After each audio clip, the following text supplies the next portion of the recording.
Hey guys, you're listening to episode 42 of the School of Intuition Soundcast, and I'm Natasha Che. Every Saturday, I share with you a piece of teaching from my couch that helps you to deepen your intuitive connection with your higher self to find more guidance and purpose and meaning and clarity in your life. This soundcast is a self-realization training for the empathic badass, because as a empathic being, you have so much love and light to give and to spread in the world. And my goal here with this soundcast is to help you, is to give you the power to effectively operate in this human world. Because as a earth angel, which is what you are, you need to thrive and prosper as a human in your human life in order to have the basis to create a powerful impact on this planet. And I want to thank you for making this soundcast a part of your weekly routine and for sharing it with your friends and families. So today I want to talk about, decision making, how to make inspired choices in your life. And this is related to something of a dichotomy in a lot of spiritual teachings, which is the small will versus the bigger will, the ego versus, the divine, the destiny, the higher path, whatever you call it. Okay, so maybe there is a dichotomy there, or maybe not. We'll see. But this episode is really, my goal here is to help you to shed some light on how you can make more inspired choices in your life, take inspired actions that actually is in alignment with your higher path. So to talk about that, I want to bring out this question of this concept of a healthy ego versus surrendering to the bigger will. And I was inspired to talk about this because something happened today to me. I actually, shouldn't have been sitting here talking to you right now, because I should have been, on a flight right now going to Boston.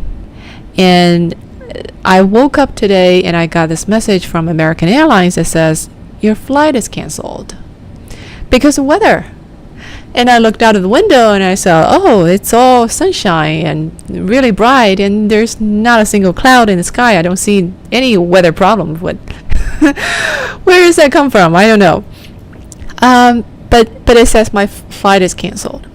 So, and I was like, well, that's a bummer. I really need to get to Boston this evening. So then obviously, I'm pretty good analytical thinker. I'm pretty good problem solver. So my ego immediately, jumps in and try to rescue the situation. And it says, okay, let's see, how are we, remedy the situation, right? What are the options that we have here? So I thought of, obviously I need to call the airline to see what they're up to. And also, if they don't solve the problem for you, I probably need to think about some other options. How about train? How about driving? How about walking to Boston? No, that's not going to work. But, I started immediately getting into this problem solve mode in order to get to my original goal, right? So I called the airline and they said, sorry, flight is canceled for sure, and tomorrow morning's flight also, they're fully booked, and the earliest time we can get you on the flight will be tomorrow evening. And I was like, that sucks. You mean like 48 hours from now? No, that's not gonna work. So then I started calling other airlines, and miraculously they're all booked, right? And then I thought, okay, how about I call travel agencies? Because travel agencies, usually they have like pre-booked blocks of tickets that they reserve. So I called travel agency, and one of them said, yes, we have tickets for you for today, and we only have 2 left. Do you want it? So I said, yeah, of course. So we were on the phone, and we start this very painful process of giving your information, very detailed information to someone through the phone, right? So it's like, my name is Natasha Che. It's N as in Nancy, A as in Apple, T as in Tom. You know, you get what I mean, right? So after the agent go through this very painful process of taking down my information, make sure they're correct, and then press the booking button, and then she told me, I'm so sorry, the tickets got booked while I was entering your information. So, and I was like, okay. And at that point, you know, my intuition gave me this message very clearly, and this says, Natasha, take it easy here, right? This is something that you probably don't want to push further. It's you're just not supposed to be in Boston today. So, and I was like, all right, I get it. But my ego was not very happy because the problem is not solved, right? So, but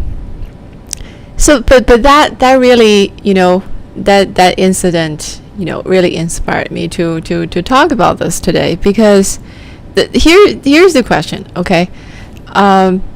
When you are in a, you know, in our culture and society in general, we are taught that it's great, it's advisable, it's a virtue to persevere on things, right? If you don't succeed first, and then try again.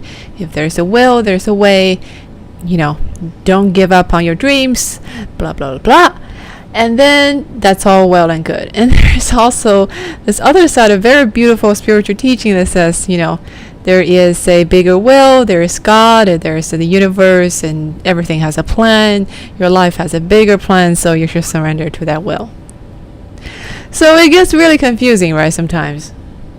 When are you supposed to push? When is the pushing enough or not enough? When do you say, okay, the universe is on this case and I'm not getting what I want for a very good reason? Then the good reason is, even though that reason is not clear to your rational mind at this moment, but you should trust that it's for a very good reason and it's for your higher benefit. But it's you know, when do you do what? Right? So that is the question, and that is the question that I want to talk about today. And that's the question that was on the back of my mind as I was going through this process of trying to be resourcefully solving my plane canceling problem. So there are a few things I want to tell you about this, and to give you some more clarity on this. And the first thing I want to tell you is, you know, despite all the spiritual teachings of surrendering, of you know, letting go, still, I would say a healthy ego is a pretty good baseline. In maybe, you know, 96% of scenarios of, you know, human operations. And what do I mean by a healthy ego? So now, first of all, you know, the ego is it's the ego's job to create. It's the fundamental job of the ego to create this divide, this distinction between you and everything else, right? It's the ego is here to help you to create that boundary, to help that individual identity to be established. So it can do this in multiple ways.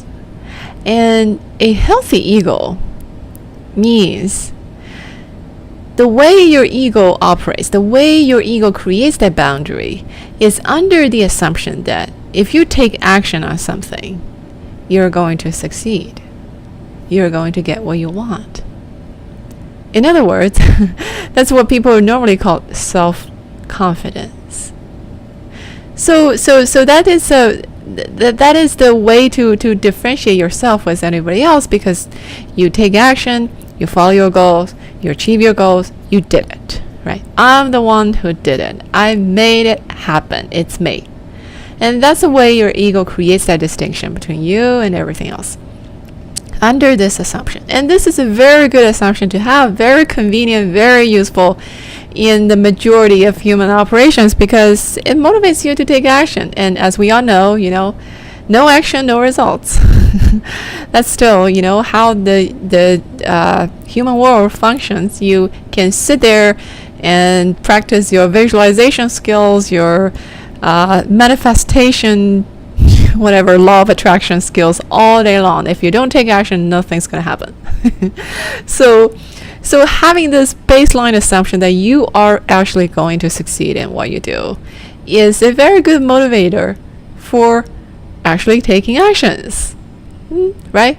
So, but that's not the only way that your ego can create that individual boundary. It can do it in a lot of other ways, and one of the ways is what I call, a more subdued ego, meaning that your ego actually has this assumption: when you're taking action, you're most likely not going to succeed. And that is a way to validate your existence also, because when you do something, you don't get the result you want, that's you. That still, creates a distinction between you and everything else. And it's an effective way to create that self-boundary. Except, it's not a very effective way, in a lot of cases, to operate as a human.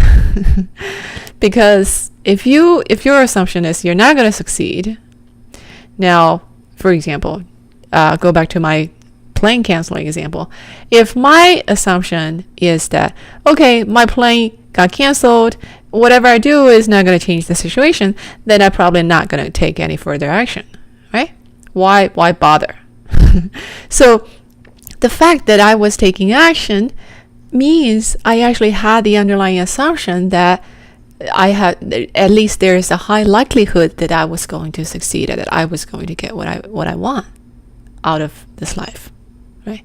So, setting aside everything else, the bigger will, the universe, whatever, having a healthy ego is a pretty good deal.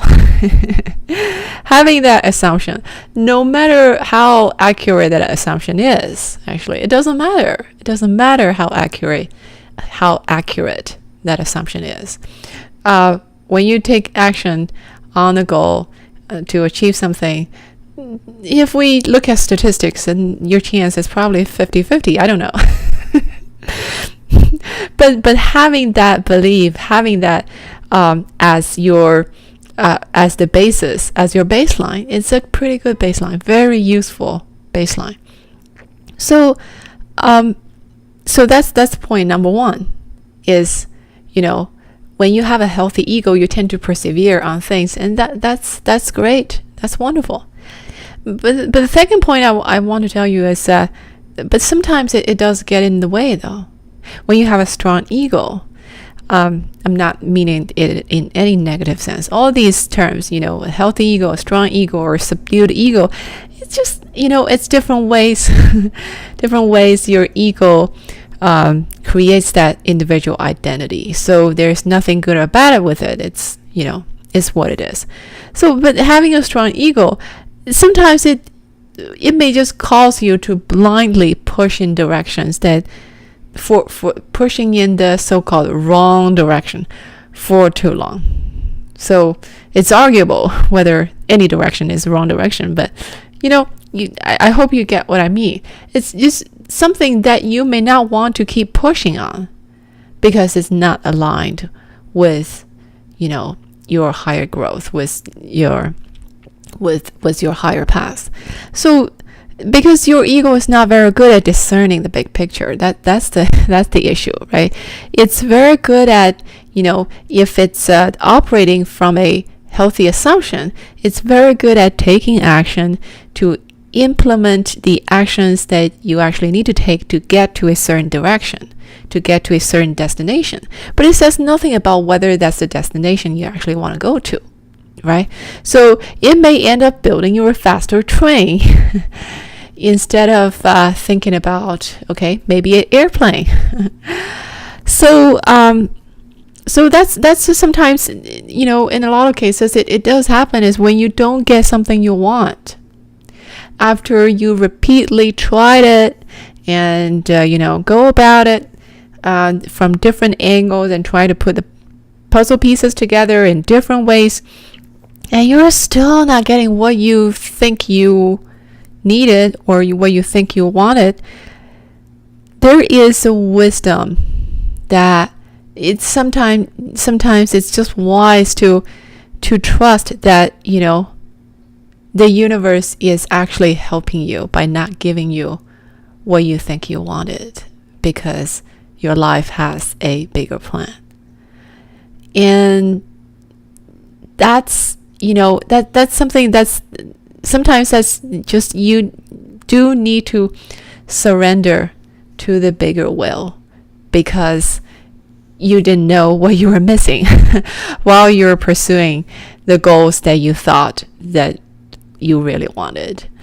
So, it's really, the bottom line here is that it's a really individual based deal.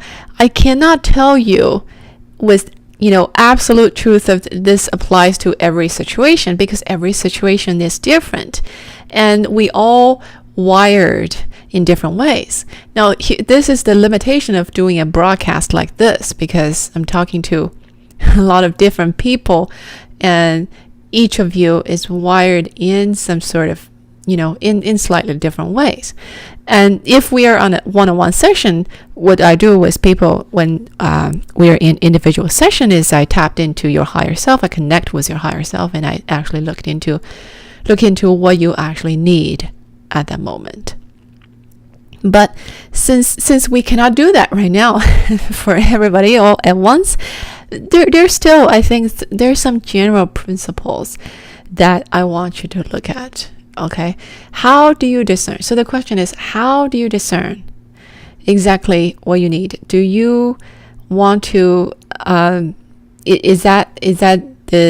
the situation require your ego to actually do its job, to actually push through, or do you need to reevaluate? Now, this is something really interesting, because what I observed in a lot of so-called spiritual people is a phenomenon that is quite interesting, because I think this applies to also to people, at least to some people who are listening to this soundcast right now, is because I know many of you've been on the spiritual path for a while. And many of you, we started this path because we had a relatively subdued ego. And that's the funny thing, because a subdued ego, usually you have it's a less convenient way to operate in the world. And that sometimes it instigates a lot of inner reflections and a lot of personal growth. In that sense, it's great. But, people with a more subdued ego, we tend to have a lot of self-doubts. Right? We tend to have a lot of self-doubts about our path, about, whether things are going okay, whether this is something I should be doing. And we tend to get frustrated when we're not getting our way. So,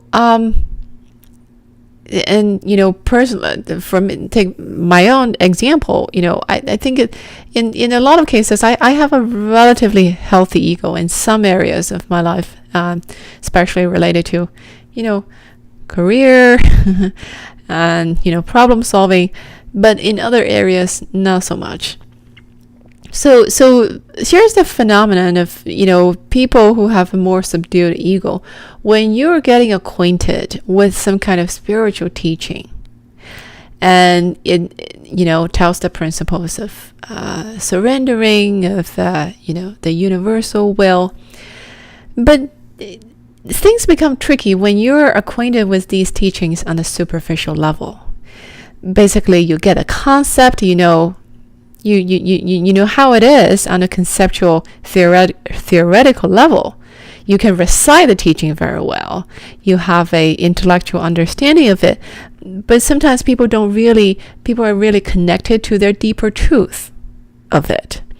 And then it ends up becoming an excuse to actually not taking enough action. So then, things don't work out for people, and then they start thinking, well, this probably is not meant to be. And then they're like, okay, it's not meant to be. Let's just not go down this route any further. While this is really the ego's excuse to not take further action. So, and I see a lot of these cases where people, I guess you can call it a spiritual bypass, if you will.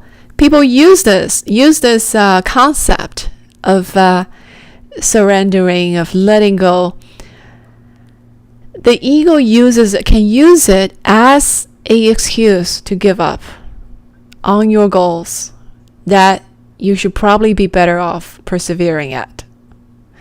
So, if you want to make anything beautiful happen in this world, you've got to take action. And most cases, things are not going to work out right away. I'm an entrepreneur. I've been running a startup for 2 years, and things go wrong, if you say, every day. And if every setback I have, I tell myself, okay, well, this doesn't work out, it's probably not meant to be, then I had given up a long time ago, right? But I have something that prevents me from giving up. I will tell you about it in a second, okay? But the thing is, I see a lot of people using this as an excuse to say, oh, this is for a good reason. It's not working out for a good reason. So that means I shouldn't try. I shouldn't try to push it, because the fact that this is not happening in an instant, meaning there's some kind of resistance and some kind of friction, meaning the universe doesn't want me to go down this route. A lot of cases, this is absolute BS.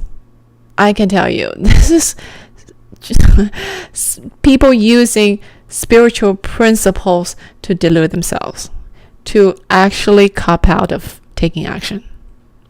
So I want to emphasize this because I see this as, a common pattern. Common pattern actually for people who have a subdued ego and they acquainted with some spiritual teachings, but the teachings are not really integrated at a deeper level. So I just want to bring this to your awareness. Okay, so I cannot tell you exactly for you specifically, because we are not in a one-on-one session right now, but at least this is something, if it resonates with you, if it makes sense with you, maybe it is something at least that you should have a awareness of, okay, when things come up for you. So then, the next point I want to tell you is, the fundamental ways to how to solve this conundrum is to be in deeper connection with your higher self. It will help you to discern the difference. When you are more connected with your higher truth, here's the funny thing that happens. You actually don't get to give up on things that you're not supposed to give up on, because it's just not an option. When your higher self is more in charge of your life, when your higher self is having a bigger say of your life than your ego, whether you have a subdued ego or not, your ego can have doubts all day long. I have doubts all the time. Is this going to work out? And am I doing anything right at all? I have doubts, But the thing is, when your higher self is more in the driving, is more of a driving force of your life, you have enough clarity to say, well, I'm not gonna give up on this because it's just not an option, because it's not the truth. I know my truth lies in this direction, and that's what I'm gonna, that's the direction I'm gonna walk towards, because you have that sufficient clarity from your intuition, and it's powerful to a sufficient extent that it doesn't allow you to overwrite your decision with your doubts, with the doubts from your ego. So in a sense, you don't have the luxury of doubts anymore. That's what I'm saying. And so, and also, you will perceive, when you're more dialed in with your higher self, you persevere with more awareness, right? So it really simplifies life. And like take the example, go back to the example of me changing plane tickets. When the incident happens, my ego, kicks into gears and then start, try to operate from problem solving point of view, trying to solve my problem, right? Get to the goal. If my goal was get to Boston. But at some point, I had this awareness that, this feels like, this is there is a bigger plan in play in this. And it's something very hard to describe. I could feel the resistance of, literally, it's like the universe is pressing on the brake, and it's saying there's no way that you want to do this. There's no way that you should get to Boston today. So don't do it. Don't push it anymore. And it said, when I get to that strong feeling that says, this is, there's no traction here, don't even try. Then, I retreat, right? I say, okay, I'm humbled. So I listen to my higher self. So when you're more dialed in, you have that kind of awareness, even when your ego is trying to persevere, trying to push on something, on its own agenda, right? So, but again, this is really on a case-by-case basis. When you're more connected to your higher self, it's so much easier to discern that difference. But here's the thing, okay? If you actually are doubting, if you don't know what is the right thing to do, if you're wondering, should I keep pushing? Should I persevere? Or is this a case of listening to the the universe calling me not to go down this route? So if you're having this doubt, that that in itself says something, right? So I would say, when you're in that ambiguous space, a lot of times it's because that clarity is not the right time for that clarity to emerge yet. Okay? So in that situation, I suggest this is, again, from my personal experience and observing a lot of other people, especially people on the spiritual path, we have a tendency to go, we have certain inclinations that sometimes may not be helpful. So I suggest you take not giving up on your goal, not giving up on your original goal as a default option before you get to a place of clarity. Because again, for 95 to 98% of operations in the human realm, perseverance, not giving up, and having a strong, healthy ego, that is a blessing. That is a virtue. That is going to get you places.